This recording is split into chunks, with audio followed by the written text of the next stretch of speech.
Hello दोस्तों, आपका स्वागत है बॉस इन स्कूल मानवा के नए चैप्टर्स में। तो दोस्तों, कहानी की शुरुआत में हमें सैथ और विक्टर दिखाए जाते हैं जो साले मस्ती करते हैं। ये लोग हमेशा लड़ते ही रहते हैं। तभी वहाँ सोफिया आती है और कहती है, जब तुम चेयरमैन के ऑफिस में चले गए थे तब उसके बाद मैं तुमको ढूंढ रही थी लेकिन तुम मुझे मिले नहीं। तभी सैथ कहते हैं, क्या मुझे उस हालत में देख के क्या तुम्हें चिंता हो रही थी? सोफिया कहती है, नहीं, क्योंकि तुम मेरे क्लासमेट हो इसीलिए। सैथ की कहता है, हाँ सब कुछ ठीक था, तुम चिंता मत करो। तभी वहाँ जेसन आता है और कहता है, सैथ बास्टर्ड। जेसन कहता है उसको, तुम जैसे गुंडे क्या सोचते हैं कि मैं तुमसे डर जाऊँगा? तभी सैथ खड़ा होता है और फिर जेसन डोर क्लोज करके वहाँ से भाग जाता है और सैथ कहता है, हाँ ये क्या हो गया? तभी चेयरमैन ऑफिस का सीन दिखाया जाता है जहाँ जिम ट्रेनर अंदर आता है और सामने था बॉडीगार्ड जिसे मैं अंकल ही बुलाऊंगा क्योंकि वो सैथ गैंग का अंकल है।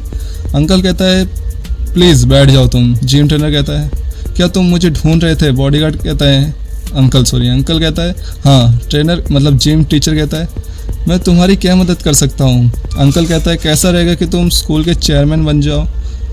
जिम टीचर कहता है, क्या? बॉडीगार्ड कहता है, अंकल कहता है, हाँ ये हमारे न्यू स्कूल के ओनर का ऑर्डर है। तभी सीन शिफ्ट होता है इवनिंग का, जहाँ सैथ गैंग जो जा रहा था। तभी जेसन जो उसको छुपके से देख रहा था और उसके पास थे कुछ छपरी लोग। जेसन उनको कहता है, उधर जो दिख रहा है बंदा, तुम्हें उसको मेरे पास लाना है। बंदे कहते हैं, हाँ एक हाई स्कूलर को, तुम हमें बस पैसा दे दो, बाकी सब हम कर लेंगे। तभी वो बंदा सैथ को देखता है और उसकी फट जाती है क्योंकि वो पहले से ही जानता है। तभी वो बंदे छपरी लोग जेसन के मुंह पर पैसा मार के वहाँ से भाग जाते हैं और कहते हैं, क्या तुम हमें फिर से मरवाना चाहते हो? जेसन कहता है, आखिर ये है कौन? तभी जेसन के बाजू में बहुत सारी कार्स खड़ी हो जाती है। कैफ़े का सीन दिखाया जाता है जहाँ सैथ गैंग की मदर उससे कहती है, तुम्हें देखकर लग रहा है कि तुम काफ़ी मज़े कर रहे हो। सैथ गैंग कहता है, हाँ स्कूल की वजह से मेरे काफ़ी अच्छी लाइफ चल रही है। लेकिन सैथ आगे कहता है, लेकिन मॉम, आखिर तुम हमारे डैड के साथ क्यों नहीं रहते? उसकी मदर चुप हो जाती है। सैथ गैंग कहता है, अगर आपको अभी जवाब देने में परेशानी हो रही है तो कोई बात नहीं। सैथ की मदर कहते हैं, हाँ मैं तुम्हें फिर कभी बताऊँगी इसके बारे में।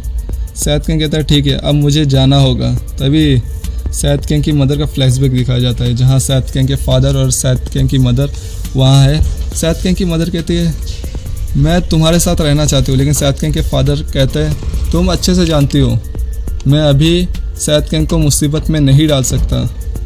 तभी हम लोग सैथ गैंग जो बच्चा था अपने मदर के गोद में था और कितना प्यारा लग रहा था। प्रेजेंट में आते जहाँ डेरेक पैक और उसके साथ बंदे आते हैं। तभी डेरेक पैक कहता है, काफ़ी समय हो गए मैम आपको देखे हुए।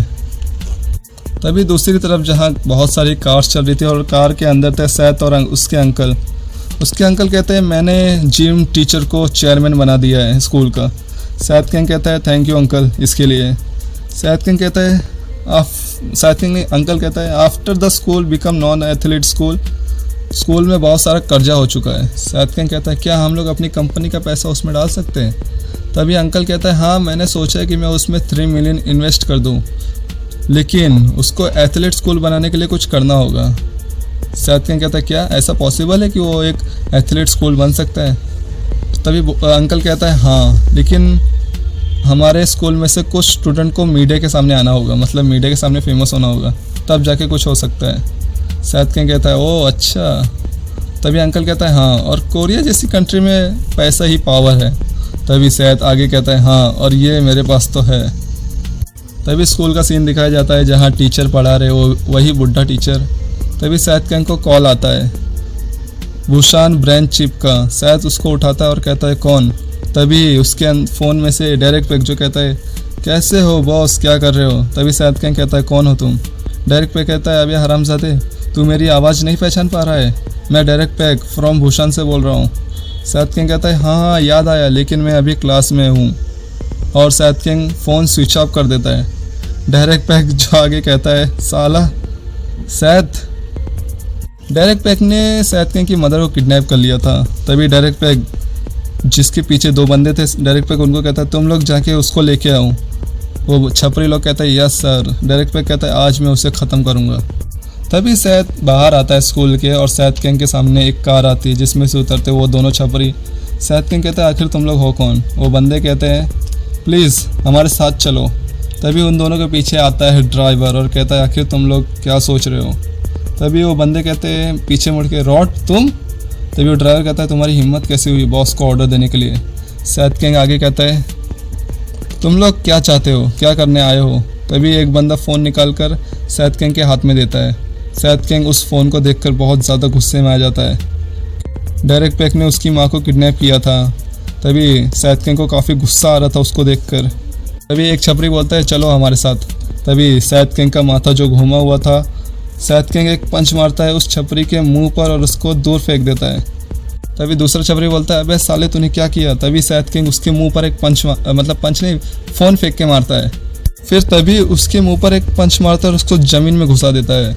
और देखते हैं कि सैथ किंग के हाथ में उसका दांत है और उसके मुंह से खून निकल रहा है। तभी सैथ किंग उसका कॉलर पकड़ता है और कहता है बता, अगर मैं तुझे नहीं मारना चाहता हूँ तो बता कि मेरी मॉम कहाँ है।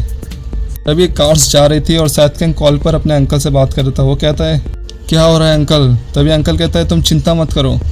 सैथ किंग चिल्लाकर बोलता है मैं कैसे चिंता नहीं करूँ, वो मेरी माँ है, मैं उन्हें जान से मार दूंगा जो उनको किडनैप किया है। तभी अंकल फ़ोन पे कहते हैं तुम उनके सामने विश के सामने मत झुकना उनके, तुम शांत रहना, कुछ नहीं होगा, कुछ भी नहीं। डेरेक जो कॉल लगा रहा था पर बिजी आ रहा था क्योंकि सैथ किंग अंकल से बात कर रहा था।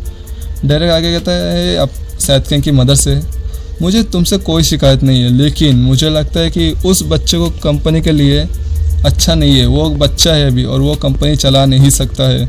उसकी मॉम कहती है सैथ तुमसे बेहतर है और वो अच्छा ही करेगा जो भी करेगा।